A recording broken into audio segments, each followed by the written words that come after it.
নমস্কার, কেমন আছেন আপনারা সবাই? আশা করি সবাই ভালো আছেন আর আমরাও খুব ভালো আছি। তো ফাইনালি আমাদের সেই মুহূর্ত, যে মুহূর্তের জন্য আমরা এতদিন অপেক্ষা করেছিলাম, এত কিছু সংঘর্ষের পর ফাইনালি আমি আর কি সেই দিনটার অপেক্ষায় ছিলাম, যেই দিনটাতে এই ছোট্ট মুখটা দেখবো বলে। তো আমি তো তখন ইউটিউব করতাম না, তার জন্য আমি সেই টাইমে তো এই ব্লগ বা এই ভিডিও দেওয়া হয়নি। তাই কিছু কিছু স্মৃতি এখনও পর্যন্ত আমার ফোনে আছে। মানে কিছু কিছু কি অনেক স্মৃতিই আছে। তো সেইগুলোই এখন ভাবলাম আপনাদের সঙ্গে শেয়ার করি। তো ওকে আমার শাশুড়ি মা কোলে নিয়েছিল, আমার মা নিয়েছিল প্রথমে আমাকে, যেহেতু মানে বেডে দেয়নি তখনও অবধি।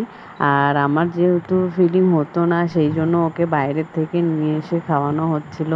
তো যে নার্স ছিল, তো সম্পর্কে একটা আমার জেঠিমাই হয়, তো উনি আর কি খাইয়ে দিচ্ছিল। তো আমরা কী করেছিলাম, তো 4 দিন পরে আমাকে ছেড়ে দিয়েছিল, আমি বাড়ি চলে এসেছিলাম।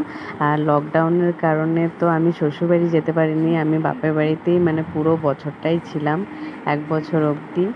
আর হলো গিয়ে তোমাদের দাদাভাই আর আমার শাশুড়ি মাকে বলেছিলাম যে তোমরা যেমন করেই হোক আসো, যেহেতু বাড়ির প্রথম বাচ্চা, মানে আমার প্রথম বাচ্চা, আর তোমরা থাকবে না বা তোমাদের দাদাভাই আমার সঙ্গে ছিল না। তো আমার তো খুব খারাপ লাগতো, কিন্তু কি করা যাবে, লকডাউনের টাইমে বুঝতেই পারছো কেমন ব্যবস্থা বা কী, মানে কতটা কঠিন দিন ছিল। তো তোমাদের দাদাভাই আর আমার শাশুড়ি মা গেছিলেন। যেদিন গেছিলেন সেই দিন রাতে আমার পেন হয়েছিল, তো আমাকে নার্সিংহোমে ভর্তি করে। আর নার্সিংহোমটা না আমাদের বাড়ি থেকে একদম কাছেই, যখন তখন আর কি পায়ে হেঁটে 2-5 মিনিটের মধ্যে চলে যাওয়া যাবে। তো আমি বাড়ি নিয়ে চলে এসছে আমাকে। তো তোমাদের দাদাভাই প্রথমে তো আমাকে বেডে যখন দিল, তারপর তোমাদের দাদাভাই কোলে করে নিয়ে এসেছিলো আমার কাছে। আর আমরা ওর নাম ভেবেই রেখেছিলাম, মানে আমরা দুটো নাম ভেবেই রেখেছিলাম, যে ছেলে হোক বা মেয়ে হোক, তো যেটাই হবে সেটার আমরা নাম দুটোই ভেবে রেখেছিলাম।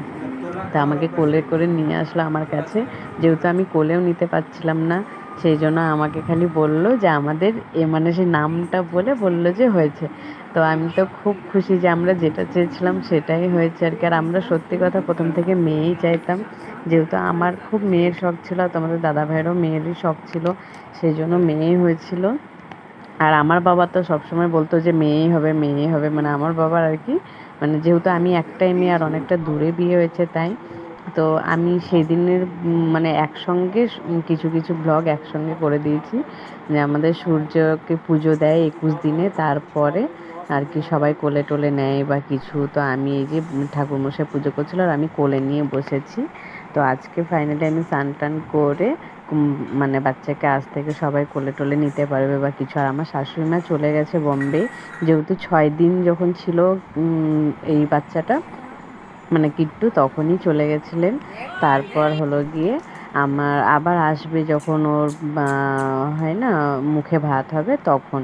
তো সেটা মেয়ে যেহেতু তো 7 মাসে হয়, তো ওরা আবার আসবে। আর তোমাদের দাদা ভাইও চলে গেছিলো, যাবে, মানে ও এখনও যায়নি, ও কিছুদিন মানে 1 মাস থেকে গেছে। তো তারই মধ্যে এই যে মাসিরাও চলে এসেছিলো ওকে নাচানোর জন্য, আশীর্বাদ করার জন্য। তো মাসিরা আর কি এসে ওকে খুব আশীর্বাদ করে গেছে। তো এই যে ওকে খেলতে দেওয়া হয়ে গেছে, আর ও না খিদে সহ্য করতে পারে না, যখনই খিদে পায় বোঝা যায় যে হ্যাঁ এই বাড়িতে বাচ্চা আছে, তাছাড়া কিন্তু কেউ বুঝতে পারে না।